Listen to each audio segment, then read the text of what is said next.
The periodic table gives us a lot of information about our atoms, our elements. On the periodic table, elements are classified by both properties and atomic number. So the periodic table is arranged according to their atomic number or the number of protons.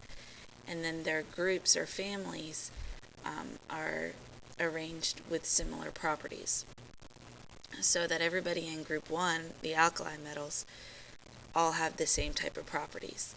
Now it's important to remember that in group 1, hydrogen is not included, it's not a metal. So lithium would really be your first alkali metal. Alkaline earth metals are group 2. 7A or 17 are your halogens, and then 8A or group 18 are your noble gases. There's several other areas on the periodic table that we talked about in Chem 1 that you do need to be aware of, like the transition metals, the lanthanides, the actinides, intertransition metals, metalloids, post-transition metals, representative elements. So just make sure that you go back and you review all the different names on the periodic table. We made a foldable in Chem 1, and we also did a coloring activity. Periods are horizontal on the periodic table, and what they tell us are energy levels.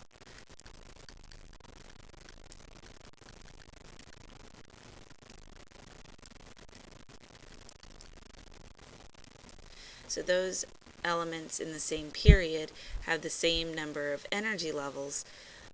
They might have different sublevels, the S, the P, the D, but they don't really share a lot of properties because they have different number of electrons in those different sublevels. Metals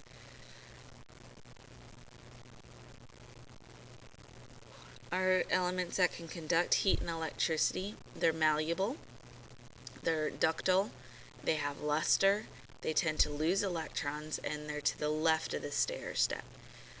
They make up most of the periodic table because they have electrons filling the S and the P, the S, the D, and the F sublevels.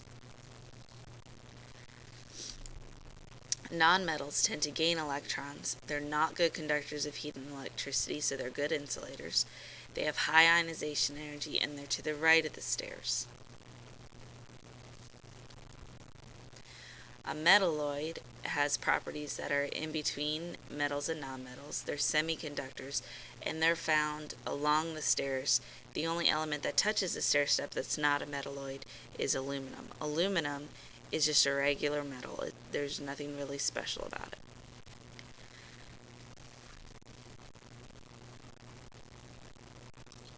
When we look at our atoms, our elements, if they exist with just one atom, then it's a monatomic molecule. So that would be actually our 6 noble gases. Helium, you can find one helium atom by itself, and it's fine being by itself. Not a lot of the other elements exist like that. A molecule is at least 2 atoms in a definite arrangement held together by a chemical force or bond. So the difference between a molecule and a compound is that a molecule, we're just looking at how many atoms there are, but a compound, you have to have 2 or more elements. So a molecule could be like O3, because we have 3 oxygen atoms. But ozone, or O3, would not be considered a compound because it's only one element. A diatomic molecule contains only 2 atoms. You should know your 7 diatomic molecules: hydrogen, nitrogen, oxygen, fluorine, chlorine, bromine, and iodine. However, molecules like HCl would also be considered diatomic because there's 2 atoms. A polyatomic molecule is anything that contains more than 2 atoms. So like ozone, again, would be considered a polyatomic molecule because it has 3 atoms. An ion is an atom or a group of atoms with a charge. So a cation is what we call a positive ion. That's like magnesium plus 2 or ammonium.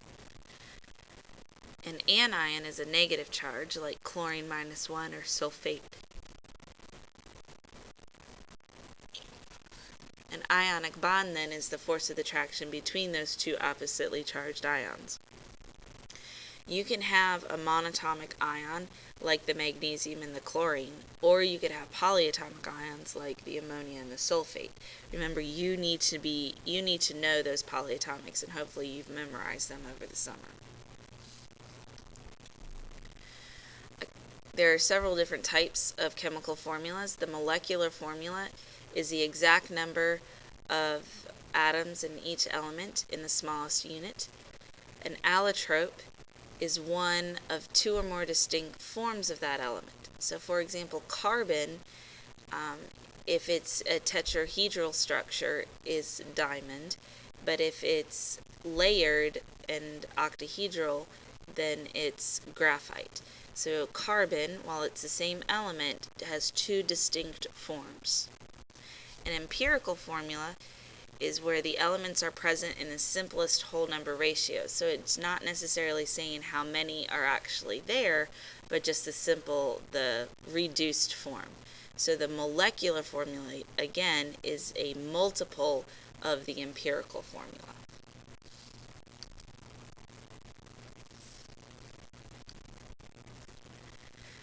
The rest of this chapter is all about naming compounds. So you need to make sure that you review that section if you're still confused about naming. And you should be able to name and write formulas for ionic compounds, which would include polyatomics, molecular compounds where you would use prefixes, acids and bases, hydrates, and then your basic organic compounds. So we're not going to include functional groups here. One note about acids. If you have HBr, aqueous, that's considered an acid because it starts with a hydrogen and it's in the aqueous form. However, if you have HBr as a gas or as a solid, then it would not be considered an acid. So acids really start with H and they need to be in the aqueous form.